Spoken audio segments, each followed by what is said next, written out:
morning, right here on The Source, WOCA. Thank you, Robin. 6 minutes after 8 o'clock. Beautiful Thursday morning. Hope you're doing well. And let me do the amateur weatherman thing. Let's see. Looks like temperatures right now here at the Paddock Mall are 78 degrees. There is a 15% chance we'll see rain today, most likely in the afternoon. Tomorrow, pretty much the same. 90 is the high, 15% of rain now. Saturday, Sunday, and Monday, there's about a 50% chance of rain those 3 days with highs around 85 or 90. So I'm so glad First Friday Art Walk was last Friday. Yeah. Because this Friday looks pretty good, actually. Good. So the Friday looks good, but the Saturday, Sunday, Monday, it looks like there's some rain. There's another tropical depression out there also. Let me look at that real quickly. In case you're wondering, Galen hasn't called in, so. Yeah, he hasn't. Real quickly, I can't remember if this one has a name. What the Spaghetti Models Show. Okay, so we are in the line of fire for this one. Right now they call it Tropical Invest to 95L, and if you know the Weather Channel, the weather people, that's what they do. They give it a crazy name and then they name it something else. Mm-hmm. Is this one that's going to be Umberto? Or is this a different one? That I don't know. Let's see. A tropical disturbance in the Bahamas, or near the Bahamas rather, could become a tropical depression or storm by this weekend and could pose a threat to Florida and other parts of the Gulf Coast or southeast coast. Regardless, some heavy rain and wind is possible in the northwest Bahamas, devastated already by Hurricane Dorian. The tropical disturbance is currently located over the southeastern Bahamas, with clusters of showers and thunderstorms extending from eastern Cuba northward for a few hundred miles. The National Hurricane Center has tagged this system Invest 95L. That's a naming convention used by meteorologists to identify areas that are being monitored for possible tropical development. If you want to study meteorology, just listen. That's right. Anyway, for now, the shearing winds are keeping the system from becoming better organized. Once the system gets close to Florida on Friday, it may be in a better condition to develop. It's an important part of that story. The National Hurricane Center has scheduled an Air Force Reserve Hurricane Hunter mission to the storm for this afternoon. The mission may be canceled if the National Hurricane Center decides the system is not yet developed enough to warrant a closer look. So right now they're not all that worried about it, but it's still, like we just said, way down there in the Caribbean. So a number of forecast model tracks have trended farther east and north. It does put us in the line of fire as the last one was at this point in that storm's life. Mm-hmm.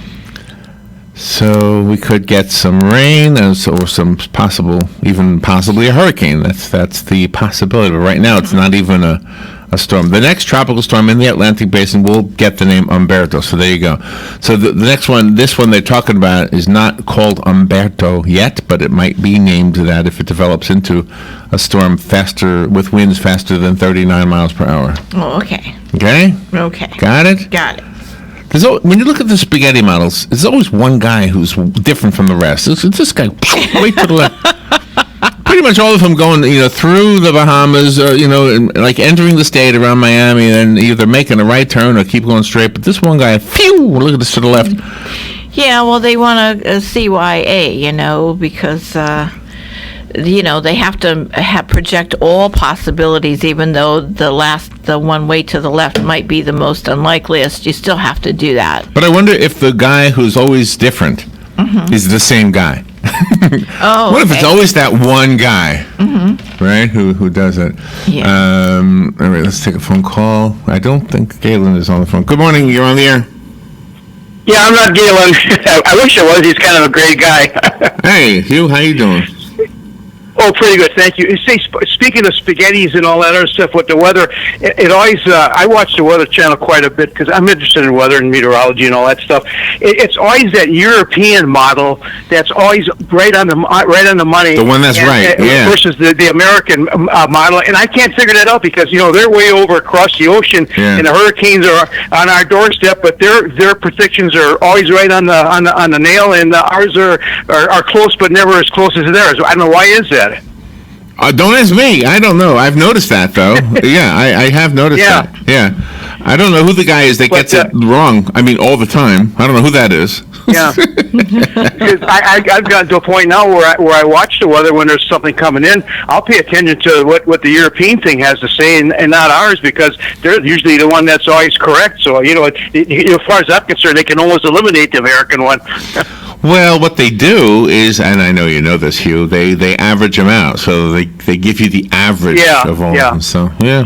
But sometimes the American one is so way off from what the European one is, and then eventually it kind of snuggles up to the European, and they get like married and come together in the last maybe day or so. But from way out though, that European one is really, I mean, days and days out. They're right on the money always, almost all the time where we're not. Yeah, I don't know. That would be an interesting conversation, wouldn't it? We could get a meteorologist who could explain all that to us. We know a guy. Oh, that would be wonderful. We know two guys. That would be wonderful. Yeah, I hope everything's okay with Galen, that he's not on yet.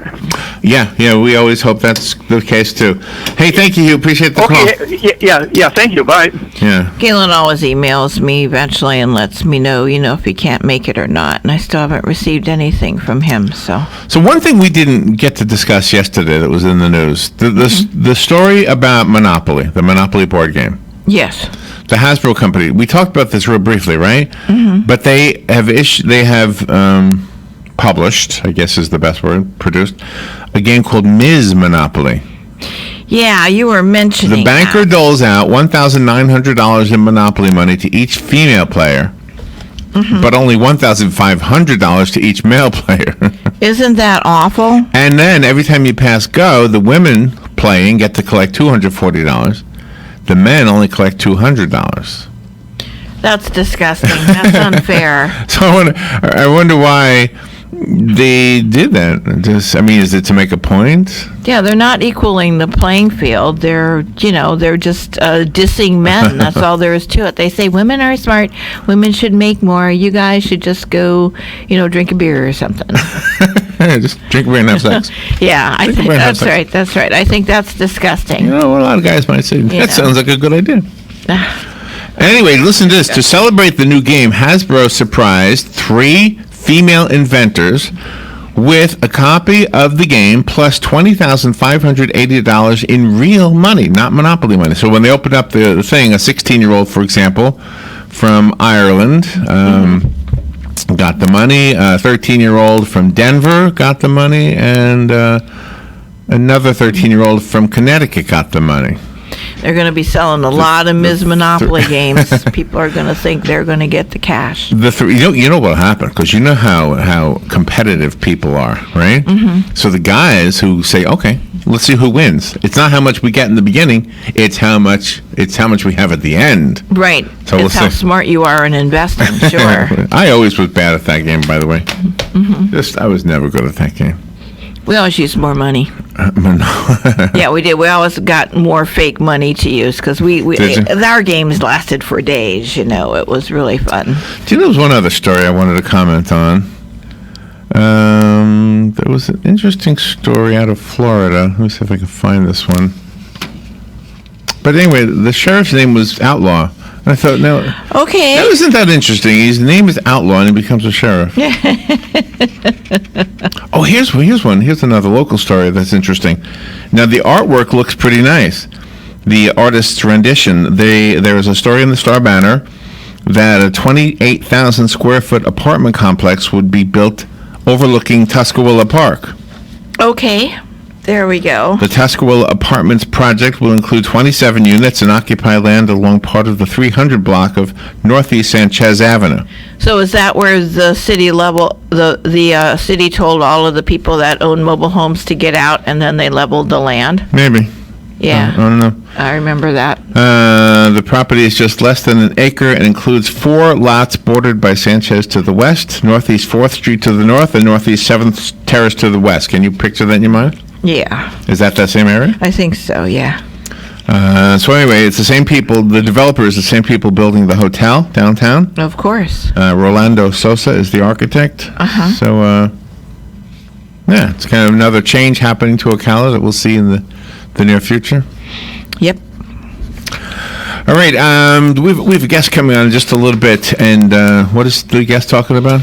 About her new thriller novel, The Nanny. The Nanny. It's like Downton Abbey on Steroids? steroids, yeah. I just took a guess at that one. Yeah. All right. Something not nice. All right, we'll be right back. This is The Source, WOCA Ocala. Visit Southeastern Trailers today. We have new and used enclosed cargo and open utility trailers, along with built-to-order trailers. We service all brands of cargo and utility trailers, installation of hitches, wiring and electric brake controls, and installation of trailer accessories, with locations in Ocala and Ormond Beach to serve all of Central Florida. Call 1-888-622-1816. Again, that's 1-888-622-1816. Hey, this is Matt from Crossroad Auto Sales. I want to invite you to come over and check out our vehicles. All of our vehicles at Crossroad Auto Sales go through a rigorous 100-point safety inspection. We work with most outside finance companies, and we even have in-house financing available. Stop by today at 1800 Northwest 10th Street or give me a call at 690-6695. That's 690-6695. Crossroad Auto Sales. We won't leave you stranded at the crossroad. Hello, gorgeous. Hi, this is Becky at Hello Gorgeous Salon. It's time to get that new look started. Let's get rid of those sun damaged ends and faded out color and get into something rich and vibrant. Humidity is not your hair's friend. It causes your hair to capture moisture and leaves it looking dry and unhealthy. Hello Gorgeous is a certified Brazilian blowout salon.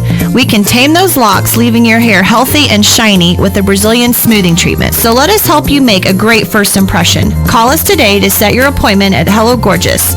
Our number is 352-351-5358. Again, that's 352-351-5358. And don't forget, we also do men and children's cuts too. 351-5358. Hello Gorgeous is conveniently located in the heart of downtown Ocala. So call today and set up your appointment at Hello Gorgeous Salon at 351-5358. That's 351-5358. Hello, gorgeous. We're going to give it to McBride. He bounces off the left side behind Smith. Stiff arms a guy. Sidesteps. Breaks the tackle. Gets into the end zone. Touchdown. This Friday night, the Denellen Tigers come to Booster Stadium to take on the Vanguard Knights. Both teams enter this huge district game undefeated. The WOCA High School Football Game of the Week is presented by Warehouse Wireless. Pre-game starts at 7. Kickoff is at 7:30. So join us live right here on WOCA, The Source.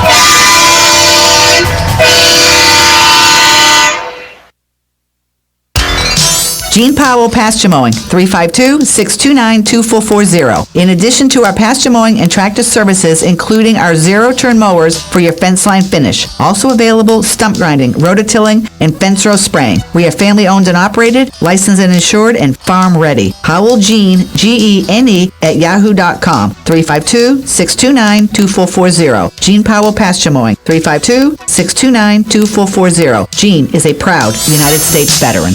Freddy's Specialty Sundays. Classic American treats. Made with freshly churned, rich and creamy frozen custard. Welcome to Freddy's Frozen Custard and Steak Burgers. The taste that brings you back. So now that you have your heart set on Freddy's, all you need to know is how to get there. That part is easy. Just go down Highway 200 in Ocala east of I-75. Then look for the giant frozen custard cone on the wall. Intervals of clouds and sunshine this Thursday. It'll be breezy this afternoon with a shower or thunderstorm around, mainly during the afternoon hours. High 87 on the coast, 91 inland. Mostly cloudy Thursday night with a shower or thunderstorm, lows in the 70s to near 80. On Friday, clouds and some sun with a couple of showers and a thunderstorm. It'll be rather breezy in the afternoon with a high of 84 at the coast, 88 inland. Saturday, mostly cloudy and breezy with a couple of showers and a heavier thunderstorm, the high 83 to 87. From the Florida Weather Center, meteorologist Joe Lundberg. Broadcasting from the Paddock Mall Studios, this is WOCA, Ocala, Gainesville, The Villages, 1370 AM, 96.3 FM, The Source.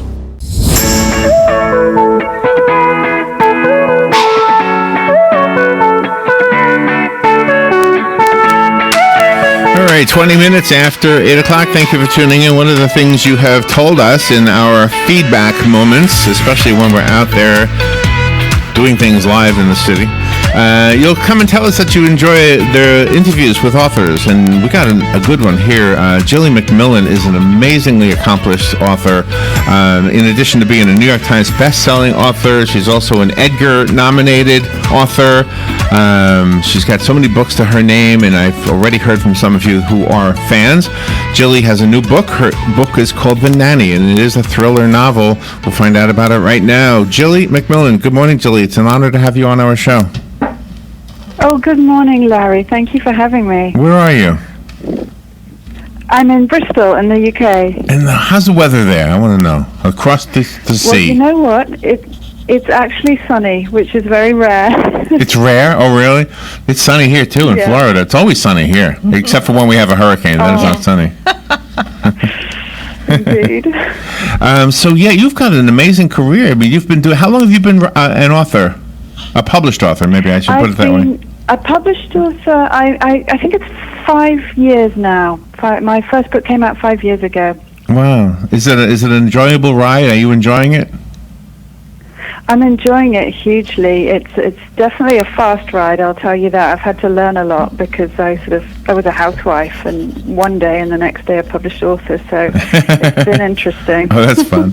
And do you have a little place in your home where you write, or do you actually get up and go into an office? I have an office in the basement of my home, but sometimes I go a little stir crazy, so I end up writing in cafes. Oh, that's nice. That's a nice break, right? So tell me about The Nanny. What's The Nanny about? So The Nanny is about a little girl called Jocelyn, and when she's only 7 years old, her nanny disappears one night without warning and without explaining. Nobody tells Jocelyn why, and she's absolutely devastated. So in the book, we meet her 30 years later. She's moved home, she's suffered a tragedy, and she has to go back to live in her family's big English country house. And one day there's a knock on the door, and it's a woman who claims to be the nanny who disappeared. And the book asks, is it really the nanny? And if it isn't, who is this woman? And if it is, what does she want? Oh my gosh! This is a great book. I don't want you to stop. I want you to keep talking. No, that's not fair, is it? Oh my gosh, that is a really great premise. So were you like riding a bus one day and you had this idea and said, "Oh, I got to write this one"? I was talking to my agent. We were talking about how so many books have a person going missing, which I've done myself. And we wondered what it'd be like if you had a person coming back into a family's life, and if that could be interesting. And we thought about who that could be that would have a big effect. And we went, well, it has to be a nanny, right? Because DNA testing would solve the question of whether it was a real person if it was family. But a nanny, you know, they know everything. Right. You also are a humorist. You throw in one-liners here and there, and I love the one that you threw in about tourists swarming like insects with their telephones on sticks. Oh, you're talking about Florida. That sounds like Florida. I love those kind of lines because it really breaks up the tension. Oh, thank you. Well, it was fun to write a character who kind of had those sort of lines and made those observations. I really enjoyed that character. And you always you have a lot of description about the area that the characters are in, because you start your different chapters off with the personality of the character and who we're going to be reading about. Right, and I think that's important to sort of to tell you whose point of view you're listening to. But I do also love to write about place, and in The Nanny, the house that they live in is called Lake Hall, and it's a classic English country house, and it's almost as much of a character as the characters themselves. It's that important to the story. Do you think thriller novels written, like for example, if you didn't know the author was male or female, could you, with one maybe chapter, determine in the thriller genre if the author was male or female? Do you think there's a difference between the way we write? I think there are some obvious kind of indicators that might give you a clue, just in terms of stereotypes. You know, people say male writers write those fast-paced books, and female writers perhaps concentrate on the domestic suspense. But I think in the hands of a good writer, no, you wouldn't be able to tell. And you also have the different classes in your book, because the detective was very surprised when Lady Holt opened the door and she didn't have somebody else do it for her. Yes, I mean, I think the English class system, it's dying a little now, but it's still here, and I think there's just an endless fascination with it. And I absolutely love to explore social tensions, and that is certainly a social tension here in our country. So I thought it'd be fun to give the detective a real chip on his shoulder about the aristocracy. Yeah, I love that. Well, without the aristocracy, we'd have nobody to make fun of. We have to have them. But Jocelyn has developed into a well-developed person. I mean, she actually cares, and she feels for every walk of life. She's pretty amazing. She does. Yeah, Jocelyn's the daughter of the aristocratic family, and I think she rejects it very consciously. She moves to the US and starts a new life there, and it's very painful to her to have to come back and move back into the family home and kind of assume a role in that setting. It's difficult for her. The book is called The Nanny. I have a question for you about the subtitle. The subtitle is Who Loves You More? And it's a question. Can you explain that? Yeah, Jocelyn, when this woman comes back into her life claiming to be her former nanny, Jocelyn is very drawn to her because as a child she loved her nanny much more than she loved her mother. But the question now in the present day is, which one of them should she trust, and which one of them loves her more? And you do go back in time in your book. After you have the present, then you do explore what happened when Jocelyn was very, very young. I do, and that narrative runs alongside the other one, so you find out what's happening in the present day, and you also find out what went on at Lake Hall 30 years ago. You're a very clever writer. I really enjoyed this. Oh, thank you so much. Let's see, we have a copy of the book here. So if you have a listener who would like it, give us a call, 622-962. I'll pick one caller at random and leave it here for you. I found the book on Amazon. You're getting really good ratings, reviews, I should say, and ratings. The book just came out 2 days ago, right? So it's already doing well. Do you have a website that you'd like to recommend? Yes, it's www.gillymacmillan.com. And Gilly is with a G, for those who don't know. Gilly. Yeah. Let me see if I have a person wanting the book. Good morning, you've got the book. Who's this? Good morning, Larry. This is Kathy. I love the book. You got it, Kathy. It'll be waiting for you. Thank you so much. You're welcome. I know where you grow. Okay. Bye. Gilly, what an enjoyable conversation. Thank you for taking time to spend with us today. Thank you so much, Larry. You're welcome. We will be right back.